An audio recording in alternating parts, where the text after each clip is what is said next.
നിങ്ങൾ വിചാരിക്കുന്നുണ്ടോ ഇത് എന്തായി പിച്ചാത്തിയൊക്കെ പിടിച്ച് നിൽക്കുന്നതിന്? സാധാരണ എന്നെ ഡ്രസ്സിന്റെ വീഡിയോസിലൊക്കെ അല്ലേ കാണാറുള്ളത്. അഥവാ കുക്കിംഗ് വീഡിയോ ആയിട്ട് വന്നാലും അമ്മയായിരിക്കും കുക്ക് ചെയ്യുന്നത്, ഞാൻ വീഡിയോസും ഒക്കെ എടുക്കാറേ ഉള്ളൂ കേട്ടോ. ഇന്ന് അമ്മയില്ല, അമ്മ വീട്ടിൽ പോയിട്ടുണ്ട്. അടുക്കള ഭരണമൊക്കെ ഞാൻ ഏറ്റെടുത്തിട്ടുണ്ട് കേട്ടോ. കുറച്ച് ബീഫ് ഉണ്ടായിരുന്നു, ബീഫ് സ്റ്റൂവും അപ്പോൾ ഉണ്ടാക്കാന്ന് വിചാരിച്ചു. പിള്ളേർ രണ്ടുപേരും കൊണ്ട് നിൽക്കും കേട്ടോ. നമ്മൾ ഈ ബീൻസ്, തക്കാളി, പച്ചമുളക് ഇങ്ങനത്തെ സാധനങ്ങളൊക്കെ ഇതുപോലത്തെ എയർ ടൈറ്റ് കവറിലാട്ടോ വെക്കുന്നത്. അപ്പം ഫ്രിഡ്ജിൽ നമുക്ക് സ്ഥലവും കുറച്ച് കിട്ടും, അതുമല്ല ഇതെല്ലാം ഫ്രഷ് ആയിട്ട് ഇരിക്കുകയും ചെയ്യും കേട്ടോ. ഒരു തട്ടിക്കൂട്ട് ബീഫ് സ്റ്റൂ ആണെന്നൊക്കെ വേണമെങ്കിൽ പറയാം. നിങ്ങൾ വിചാരിക്കും ഇങ്ങനെയും സ്റ്റൂ ഒക്കെ വെക്കാമോ കേട്ടോ. 2 തക്കാളി, ഉരുളൻകിഴങ്ങ്, കുറച്ച് ബീൻസ്, ഇഞ്ചി, വെളുത്തുള്ളി, പച്ചമുളക് ഇതൊക്കെ ചെറുതായിട്ട് അരിഞ്ഞെടുക്കുന്നുണ്ടോ. സാധാരണ സ്റ്റൂവിൽ മെയിൻ ആയിട്ട് വേണ്ട സംഭവം എന്ന് വെച്ചാൽ ക്യാരറ്റ് ആട്ടോ. ക്യാരറ്റ് ഇല്ലായിരുന്നു, ഞാൻ പിന്നെ വാങ്ങിച്ചതില്ല, ഉള്ളത് വെച്ച് ചെയ്യാമെന്ന് വിചാരിച്ചു. അപ്പോഴത്തേക്ക് മോന് ട്യൂഷനും മോക്ക് ഡാൻസ് ക്ലാസ്സിലൊക്കെ പോകാൻ ടൈം ആയിട്ടുണ്ട്. അതിൻ്റെ ഇടയിൽ കൂടെ ഞാൻ നൂഡിൽസ് ഉണ്ടാക്കുന്നുണ്ട്.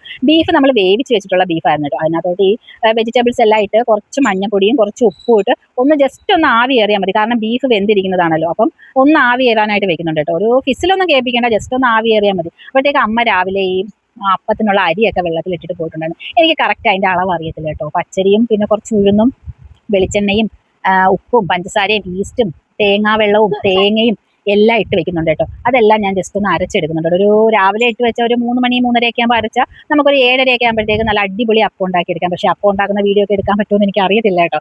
അങ്ങനെ നമുക്ക് ഇതിൻ്റെ ഇടയ്ക്ക് ഞാൻ മോളെ ഡാൻസ് ക്ലാസ്സിലൊക്കെ കൊണ്ടാക്കിയിട്ടുണ്ടായിരുന്നു. അത് കഴിഞ്ഞിട്ട് വന്നിട്ടാണ് നമ്മൾ ഈ കറി വെക്കുന്നത് കേട്ടോ. ബാക്കി എണ്ണ ചൂടായി വരുമ്പം കടുകും പച്ചമുളകും വറ്റൽമുളകും കറിവേപ്പിലയും കുറച്ച് സ്പൈസസ് ഒക്കെ ഇട്ട് നമ്മളെ വേവിച്ച് വെച്ചാൽ സ്റ്റൂവിൻ്റെ അതും കൂടെ ഒഴിച്ചിട്ട് ഒന്ന് തിളപ്പിച്ചെടുക്കുമ്പോൾ ഫസ്റ്റ് കുറച്ച് തേങ്ങാപ്പാൽ ഒഴിച്ച് 2ാം പാൽ ഒഴിച്ചു കൊടുക്കുന്നുണ്ട് കേട്ടോ.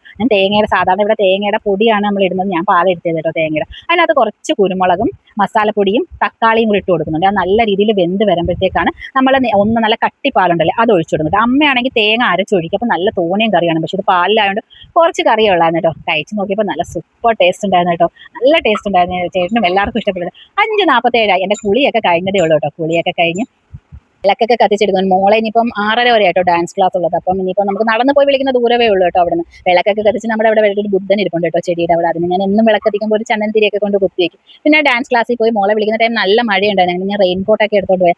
ഇനി ബാക്കിയുള്ള കാര്യങ്ങളൊന്നും എനിക്ക് ഇടാൻ പറ്റത്തില്ല. കാരണം മോള് വന്നു കഴിഞ്ഞാൽ പിന്നെ മോളുമായിട്ടുള്ള പരിപാടികളാണ്. ഇവർ കളിയൊക്കെ തുടങ്ങിയിട്ടുണ്ട്. Tata bye.